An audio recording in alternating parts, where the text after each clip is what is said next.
Amis lecteurs, nous avons une information venant de la famille de Maître Landou que vous connaissez très bien. Il y a eu quelques dérives, si pas des bavures, à Kinshasa, mais nous avons avec nous un des membres de sa famille qui va nous parler de cela. Bonjour. Est-ce que vous pouvez vous présenter à nos lecteurs?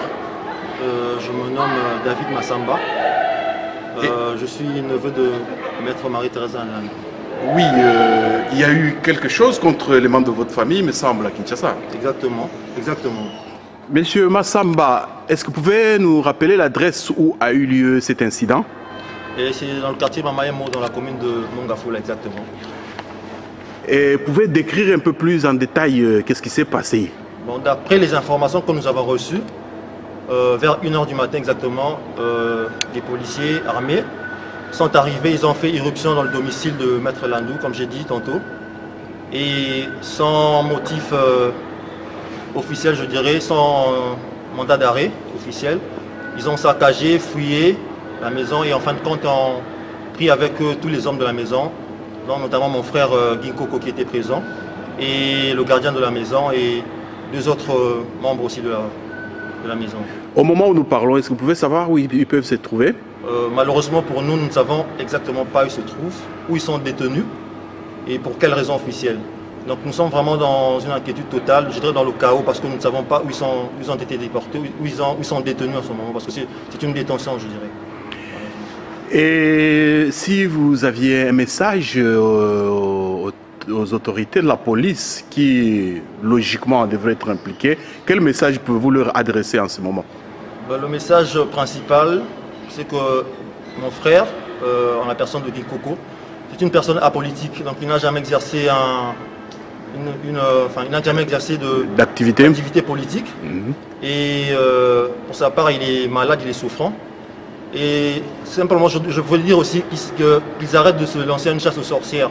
Parce que la simple raison à notre niveau, à notre chef, c'est parce qu'ils sont partie de la famille de Maître Landou. Donc c'est la seule raison pour laquelle moi je dirais qu'ils se sont amenés à commettre ce forfait. Oui, et avant cet incident, il n'y a jamais rien eu des signes avant-coureurs ou des personnes suspectes autour de la maison? D'après nos informations, non, il n'y a jamais rien eu. Et donc, vous ne comprenez pas pourquoi ils peuvent faire cela? Justement, c'est un geste qui reste injustifié. Ok. Et un dernier mot, si vous avez un dernier mot? Un dernier mot, ce que je dirais, que justice soit faite et nous voudrons vraiment connaître les raisons officielles et s'il y a lieu qu'ils puissent les relâcher parce que je ne vois pas pour quelles raisons ils resteront détenus jusqu'à ce jour. Je vois toute la famille avec le visage vraiment triste. Et Dali, est-ce que tu as un élément à ajouter par rapport à ce que Massamba vient de dire? Bien sûr. D'abord, ici, donc, je parle au nom de toute la famille. On voudrait d'abord dire qu'il libère les membres de la famille et que ça s'arrête puisque, comme David le disait, il y a effectivement une chasse aux sorcières. Le but, c'est de prendre tous les membres, et en particulier les hommes de ma famille, pour les accuser de faire une conspiration contre l'État au nom de Maître Marie-Thérèse Landou. C'est absurde. On doit commencer à respecter les gens. Ça commence d'abord en respectant les habitants de ce pays. Muriel, est-ce que tu as un élément à ajouter? Ce que je voulais juste souligner, c'est le fait que l'arrestation est arbitraire. Le seul méfait qu'ils ont commis, le seul crime qu'ils ont commis, c'est d'être membre de la famille, d'être lié à Maître Marie-Thérèse Landou.